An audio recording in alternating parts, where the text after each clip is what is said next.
تو لاہور کی experience number 3 میں شیئر کرنے والی ہوں AFNS انٹرویو کی. ٹھیک ہے، یہ ایک کینڈیڈیٹ ہے جو ریکمینڈڈ کینڈیڈیٹ ہے یہ والی. تو ان کی میں انٹرویو شیئر کرنے والی ہوں، اور میں ہر ویڈیو میں بول جاتی ہوں آپ کو مارکس بتانا. تو کچھ کینڈیڈیٹس کا مجھے پتہ ہوتا ہے مارکس کا، اور کچھ کا مجھے نہیں ہوتا پتہ. تو موسٹلی جو کینڈیڈیٹس کو کال آ رہی ہے وہ 900+ مارکس والے جو ہے. ٹھیک ہے، تو ان کو کال آ رہی ہے. تو یہ بہت سارے، جب میں ویڈیو اپلوڈ کرتی تو بہت سارے آپ کی یہی کمنٹس ہوتے ہیں کہ مارکس ان کی کتنی ہے. تو اور یہاں پر میں ایک بات یہ بھی بتا دوں، مارکس میٹر کرتی ہے لیکن اتنا زیادہ نہیں. یہ جو کینڈیڈیٹس ہوتے ہیں جن کو کالز آ جاتے ہیں انٹرویو کے لیے، ان کی موسٹلی انیشیل اور پرسنالٹی ٹیسٹ بھی بہت اچھا ہوا ہوتا ہے، اس لیے ان کو کال آ جاتی ہے. تو آپ اگر آپ کی FSC میں مارکس کم ہے تو اس وجہ سے آپ بالکل بھی پریشان نہ ہوا کریں، ٹینشن اس کے بارے میں مت لیا کریں. اگر آپ کی انیشیل بہت اچھا آپ نے کیا اور پرسنالٹی ٹیسٹ بہت میٹر کرتا ہے، تو اگر آپ کی یہ دونوں ٹیسٹ اچھے ہوئے ہوں تو پھر آپ کی چانسز بہت ہائی ہوتا ہے. ٹھیک ہے، اور یہاں پر میں ایک بات کلیئر کرنا چاہوں گی پرسنالٹی ٹیسٹ کے حوالے سے، کہ بہت سارے کینڈیڈیٹس کو لگ رہا تھا کہ یہ پرسنالٹی ٹیسٹ کوئی میٹر نہیں کرتا اور یہ ویسے ہی ہم سے لیا جا رہا ہے. تو پرسنالٹی ٹیسٹ سب سے امپورٹنٹ ٹیسٹ ہوتا ہے آپ کا. ٹھیک ہے، کیونکہ بہت سارے کینڈیڈیٹس کو میں نے دیکھا کہ وہ کہتے کہ ہم نے بس جو ہمیں صحیح لگا ہم نے اسی کو ٹک کر دیا. مطلب ان کو کچھ پتہ ہی نہیں تھا اپنے پرسنالٹی کے بارے میں، یا اس ٹیسٹ کو بالکل اس نے سیریس ہی نہیں لیا تھا. تو پھر کس طرح آپ کی آگے سلیکشن ہو سکتی ہے انٹرویو کے لیے یا فردر جو بھی ہے. تو پرسنالٹی ٹیسٹ بہت زیادہ میٹر کرتا ہے. جو پہلی بار ٹیسٹ دینے جا رہے ہیں یا ریپیٹر ہے تو پلیز آپ نے اپنی پرسنالٹی پر کام کرنا ہے، اور اسی کو آپ نے بہت اچھی طرح اٹیمپٹ بھی کرنا ہے. ٹھیک ہے، وہ والا ٹیسٹ بہت امپورٹنٹ ہے، ابھی سے میں بتا رہی ہوں. تو چلے اب ویڈیو کو سٹارٹ کرتے ہیں.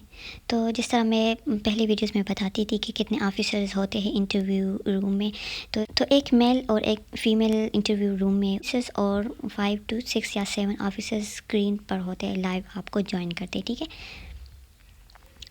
تو اس کینڈیڈیٹ سے پہلا کویسچن جو تھا وہ ان کی سٹی کے بارے میں پوچھا گیا تھا. سٹی کے بارے میں ان سے پوچھا گیا تھا، اور پھر ہسٹوریکل پلیسز آف پاکستان اس سے پوچھا گیا سیکنڈ کویسچن. اور پھر ویئر از ہرپا سچویٹڈ، ایک یہ کویسچن ان سے پوچھا گیا تھا، how many provinces are there in Pakistan. ٹھیک ہے، پھر یہ والا جو کویسچن ہے یہ میں پہلی ویڈیوز میں بتا چکی تھی کہ آپ کو پاکستان کرنٹ افیئر اور کرنٹ جو سچویشن چل رہی ہے ملک میں، تو وہ سب کچھ آپ کو پتہ ہونا چاہیے، کیونکہ انٹرویو میں بہت سارے کویسچنس اس بارے میں وہ پوچھتے ہیں. تو آپ کو یہ سارا کچھ پتہ ہونا چاہیے. یا جو ان سے یہ مری کی جو ابھی انسیڈنٹ ہوئی تھی نا، تو اس کے بارے میں ان سے پوچھا گیا. تو آپ یہ اگر آپ کو نہیں پتہ تو آپ نیٹ میں سرچ کر لیں. ٹھیک ہے، کہ یہ کیا ہوا تھا، کس وجہ سے یہ انسیڈنٹ ہوا تھا، یا اس میں جو لوگ فوت ہوئے ہیں تو وہ کس وجہ سے ہوئے تھے. تو یہ سب کچھ آپ کو یہ پتہ ہونا چاہیے. پھر نشان حیدر کے بارے میں پوچھا کہ فرسٹ نشان حیدر کس کو ملا تھا.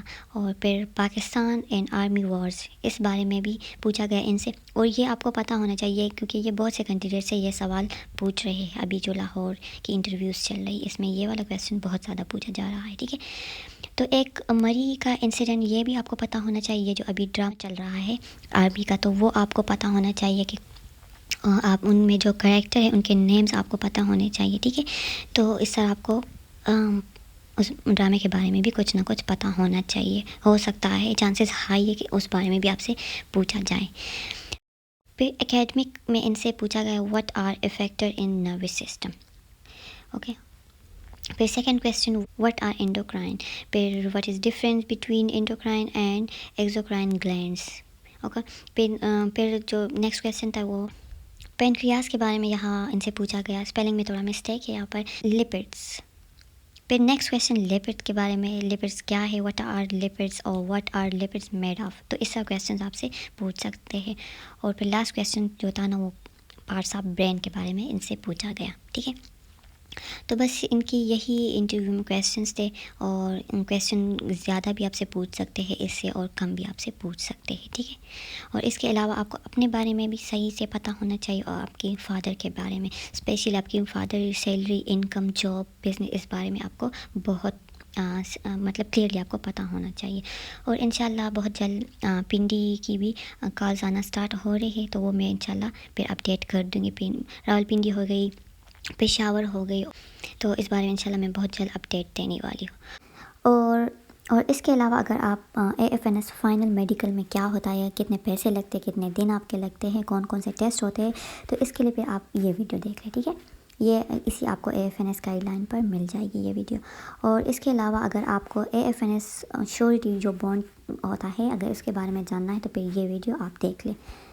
اور جوائننگ لیٹر ملنے کے بعد آپ کو کون کون سی سامان اپنے ساتھ لے کے جانا ہے ٹریننگ سینٹر میں، تو پھر اس کے لیے آپ یہ ویڈیو چیک کر سکتے ہیں. ٹھیک ہے، اور اس طرح فون کے بارے میں بہت سارے کینڈیڈیٹس پوچھتے ہیں، تو پھر یہ ویڈیو ہے.